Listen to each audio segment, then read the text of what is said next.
Assalamualaikum warahmatullahi wabarakatuh. Perkenalkan, nama saya Rohmi Malviro, NIM 2019-2156, Fakultas Ekonomi dan Bisnis Islam, Prodi Ekonomi Syariah. Di sini saya akan menjelaskan tentang sejarah ekonomi industri, tugas dari Ibu dosen Nikmatul Masuroh. Sebelum saya menjelaskan sejarah ekonomi industri, kita perlu paham apa itu ekonomi industri.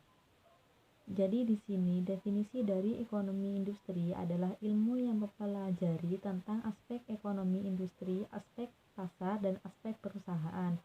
Nah, selanjutnya saya akan sedikit menceritakan sejarah kehadiran ekonomi industri.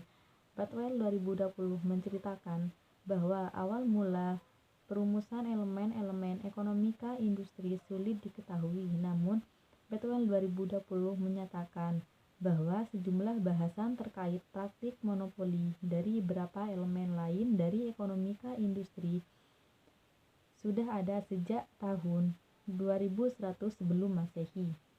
Nah, selanjutnya sejarah kehadiran industri berawal pada abad 17 ketika Adam Smith mengeluarkan buku The Wealth of Nations 1776.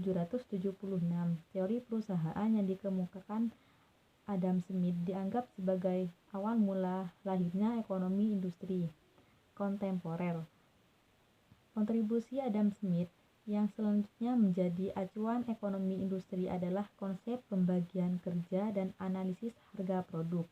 Dalam analisis harga produk,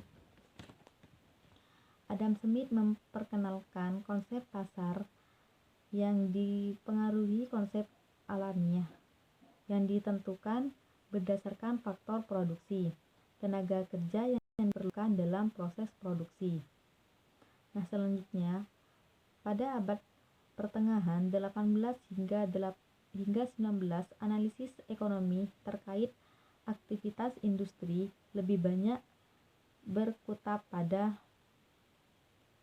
metodologi. Nah, sekian dari saya. Wassalamualaikum warahmatullahi wabarakatuh.